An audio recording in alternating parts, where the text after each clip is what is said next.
Hi everybody, welcome to Art Your Truth. Today we're doing a tutorial on how to make an ATC Masterboard using no fancy stuff, no stamps or stencils, just your paint and brushes.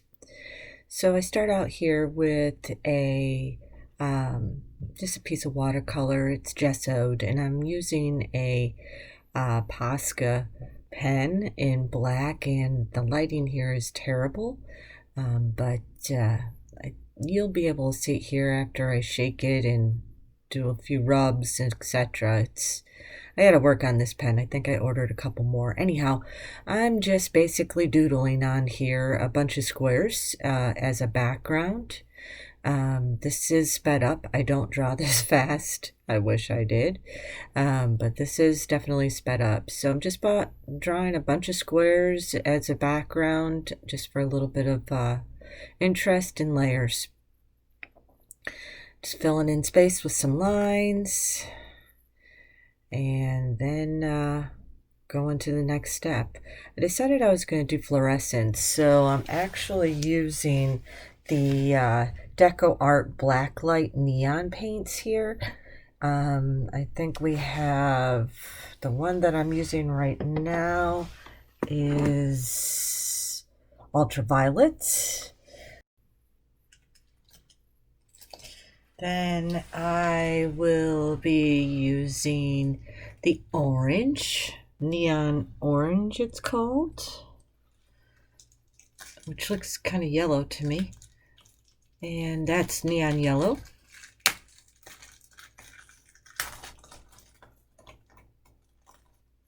And then we have the neon pink.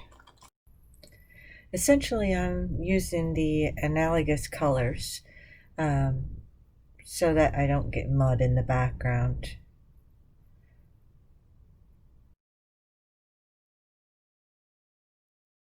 So now I'm going to do some mark making with the blue, and I'm just going to basically do a bunch of dashes, I guess you would call it, or lines, all over the paper. And I'm going to speed it up again here shortly so I don't bore you. Yeah, you just basically take your paint and just start making marks all over it. So when you're making a masterboard, something you got to keep in mind is that you're going to be cutting this one piece of paper up into individual pieces. So eventually this is going to look real busy. What I'm trying to do here is put marks all over the page in different directions, without, basically saturating the whole page with just a single type of mark, right? So what I'm trying to do is get a little piece of that color or that type of mark onto each card if I can, which is pretty much the whole purpose of a masterboard, right? It's a shortcut to creating a bunch of different looking cards out of one sheet, or one sitting, one artistic effort, I guess you would say. So you do want some consistency and continuity across all the cards. Well, you don't have to, but on a masterboard, I'm not sure that you can avoid it. But yeah, masterboards are kind of hard to explain, aren't they? So I've added some black marks, some black lines on here, adding some more dashes across the color. Wanted to break that up a little bit. And now I'm going to be adding some green window rectangle things that they show up kind of sort of now, but by the time I get everything all on the sheet, you can't see them, so it's okay. I'm speeding through it. It's a thought that counts. It's just another bit of a layer, I guess. If you look really hard, you probably can see it. It's peeking behind.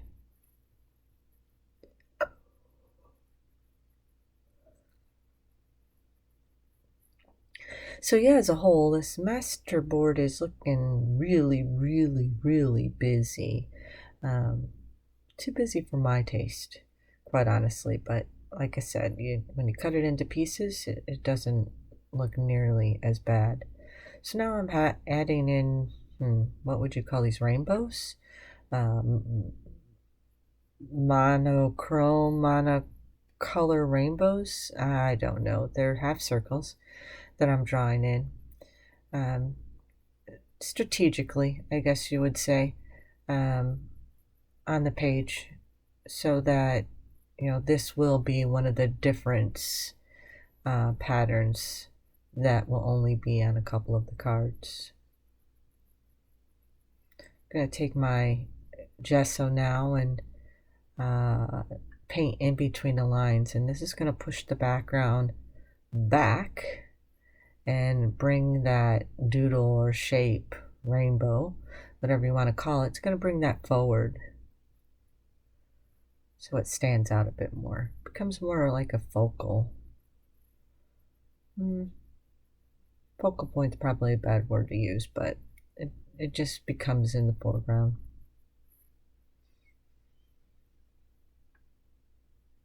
A little too white for my taste, of course, so I had to add a bit more black paint in there.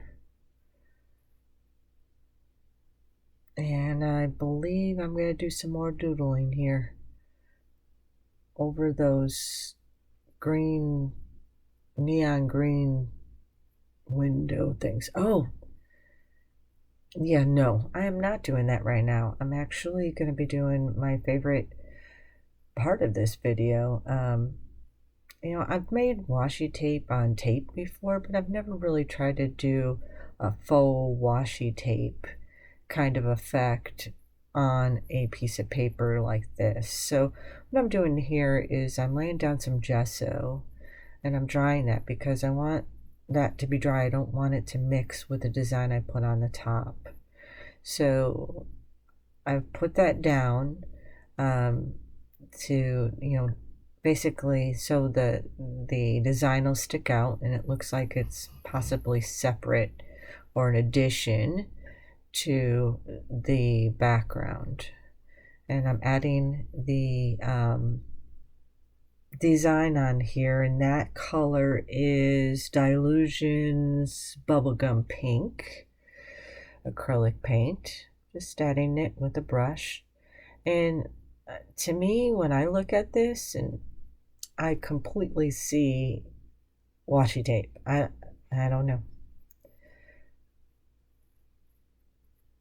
To me, it looks like I've taken a piece of washi tape and put it on there, but I'm a little biased here.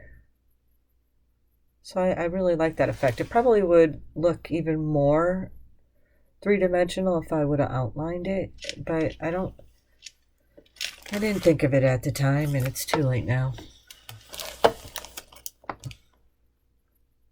Either way, I like how it turned out. So liked it so much, I'm adding a second set of faux washi, and this time I'm going to be using the blue. I believe it's Lapis blue on Dina Wakley's acrylic paints, and I'm just doing dashes again. Imagine that. So people who know me or have seen my art, I'm definitely a black and white person.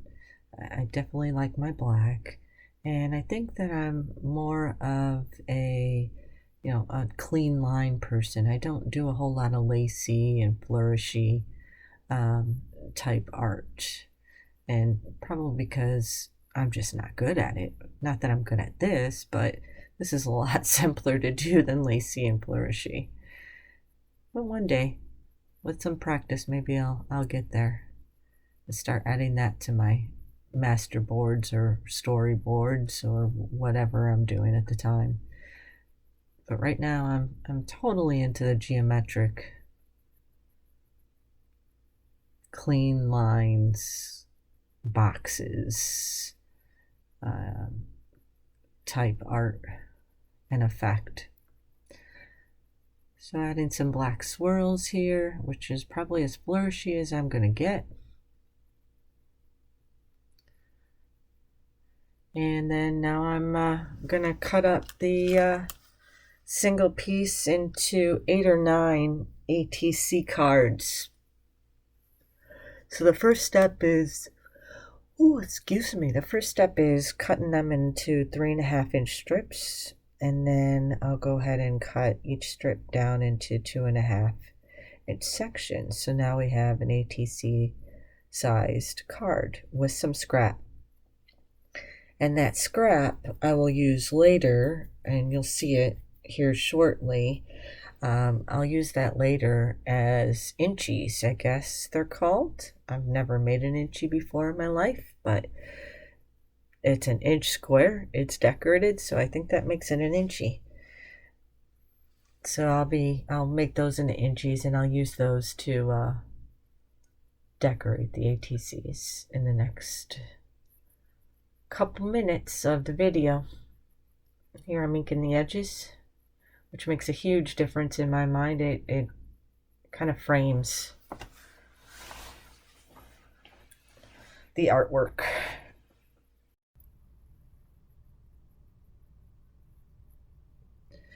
All right, so here are the 8. There's one hidden behind one of those, but I didn't know it at the time. There's the 8, and in the magic of video, here's the next day, and we're going to start decorating. And I think, yeah, I found the 9th one.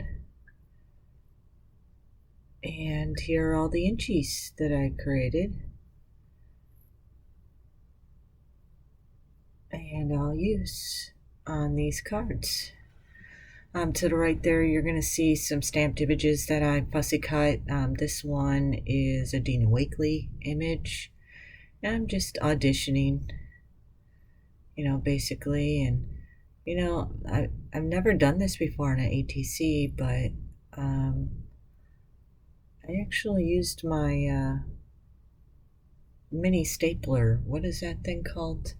I don't know what it's called, but that mini stapler, the Tim Holtz mini stapler, to staple on the stuff instead of sitting there with glue and gluing it. Like, why not? Use a stapler. So here's another one that I'm using. That's Dina Wakley stamps. Another one that I'm using that's all Dina Wakley stamps. And putting the inchie down there.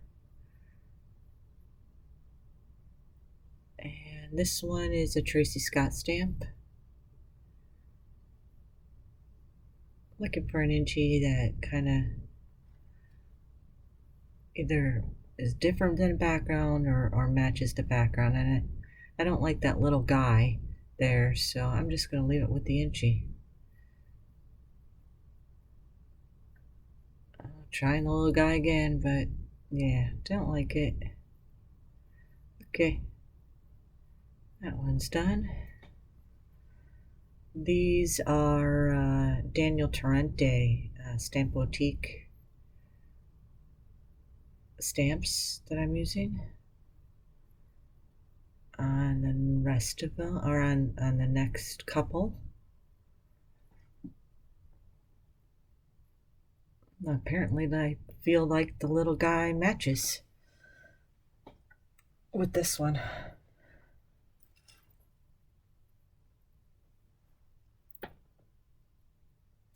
So basically I've created these. Now I'm just going to put inchies on because I ran out of stamps.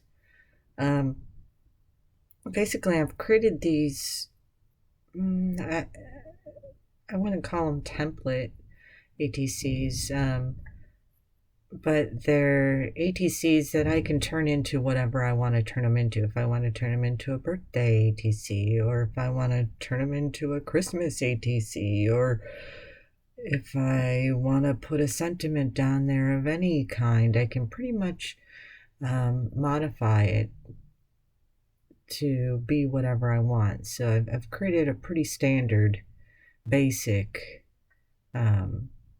ATC that I can modify for whatever event or occasion that I want to. And here are the finished ones, and I'll have a picture here of what they look like after they're decorated. So you can see the first one, I added a create to it. Those two are the same. Those are the same. I added a create to this one. I added a create and a button, a full button to that one. I sent one out already as a birthday ATC.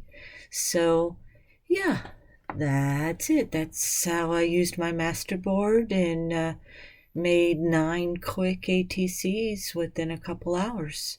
Well, I hope you liked it, and please don't forget to subscribe and like the video if you found it useful and you want to see more content. Thank you very much for watching. Bye.